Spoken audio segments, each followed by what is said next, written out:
युग की गंगोत्री से बही ज्ञान की धारा। भारतीय नदी परिषद और देव संस्कृति विश्वविद्यालय के संयुक्त तत्वावधान में वाटर विजन 2047 के अंतर्गत हिमालय पर्यावरण संवाद कार्यक्रम का आयोजन किया गया। माननीय केंद्रीय मंत्री भूपेंद्र यादव जी सहित सभी अतिथियों ने प्रज्ञेश्वर महाकाल के दर्शन कर हिमालय क्षेत्रों के पर्यावरण संरक्षण हेतु प्रार्थना की। यह कार्यक्रम देव संस्कृति विश्वविद्यालय के मृत्युंजय सभागार में दीप प्रज्वलन, यूनिवर्सिटी एंथम और अतिथि सम्मान के साथ संपन्न हुआ, जिसमें देश के कई दिग्गजों ने हिस्सा लिया। कार्यक्रम को संबोधित करते हुए river man of India Shri Ramankant ji ने कहा, हिमालय पर्यावरण संवाद बेसिकली ये पूरा जो अगर उत्तराखंड की हम बात करें, पूरा गंगा बेसिन है। इस गंगा बेसिन में करीब 2313 नदियां, जिनका करीब 20,000 किलोमीटर का क्षेत्रफल है। जो वर्तमान में परिस्थितियां हैं उसको देखते हुए पर्यावरण भी सुरक्षित रहे और विकास भी हमारा चलता रहे, ऐसी संभावनाओं को तलाशा जाए।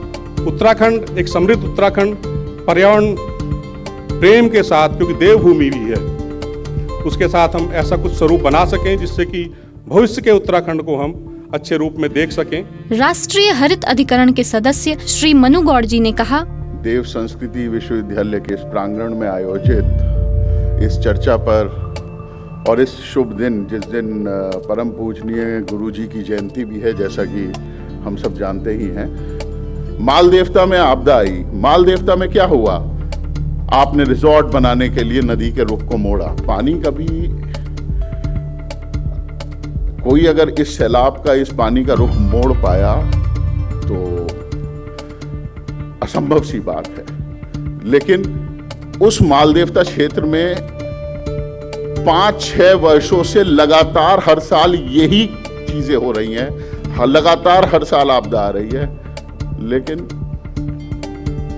चिंता की बात आम इंसान को नहीं है। भूल बहुत जल्दी जाते हैं। मानसिकता में जब तक अपनी सोच में परिवर्तन नहीं लाएंगे तब तक कुछ नहीं होगा। कोई भी देव संस्कृति विश्वविद्यालय प्रतिकुलपति आदरणीय डॉक्टर चिन्मय पंड्या जी ने कहा, भारत ने, भारतीय संस्कृति ने इस सोच को दिया, इस चिंतन को दिया, इस विचार को दिया, इस दर्शन को दिया कि हमारे लिए प्रकृति कहीं घटने वाला घटक नहीं है। हमारे लिए प्रकृति हमारी माँ है। वो जो नदी बह रही है हमारी माँ है, वो जो पेड़ खड़ा है वो हमारा पिता है, वो जो धरती अन्न उपजा करके दे रही है वो हमारी माँ है।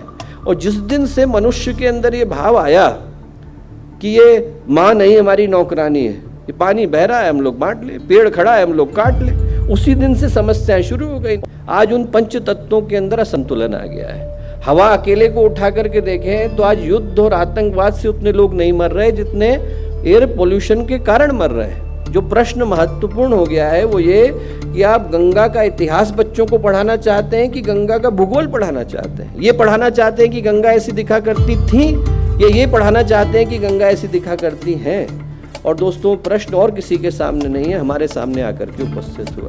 विशिष्ट अतिथि राष्ट्रीय हरित अधिकरण माननीय न्यायाधीश डॉक्टर अफरोज अहमद जी ने कहा, आचार्य श्री राम शर्मा साहब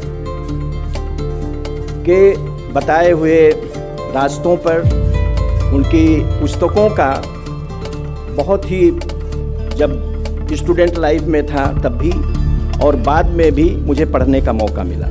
आचार्य श्री राम शर्मा जी की बातों को देखकर लगा कि एक महान व्यक्ति कैसे बन सकता है, जिसका आचरण कैसा होना चाहिए, जिसका कंडक्ट कैसा होना चाहिए, इस पृथ्वी पर कैसे जीवन बिताना चाहिए। अस्थाई समाज वो है जो गरीबी उन्मूलन करे, अस्थाई समाज वो है जो प्रजा लोकतंत्र को स्थापित करे, अस्थाई समाज वो है जो मानव अधिकार को सुनिश्चित करे, और आखिरी में अस्थाई समाज वो है जो पर्यावरण के प्रबंधन को सुनिश्चित करे।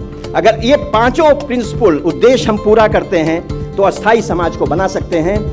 केंद्रीय पर्यावरण मंत्री श्री भूपेंद्र यादव जी ने कहा, इस देश के इस समकालीन समय में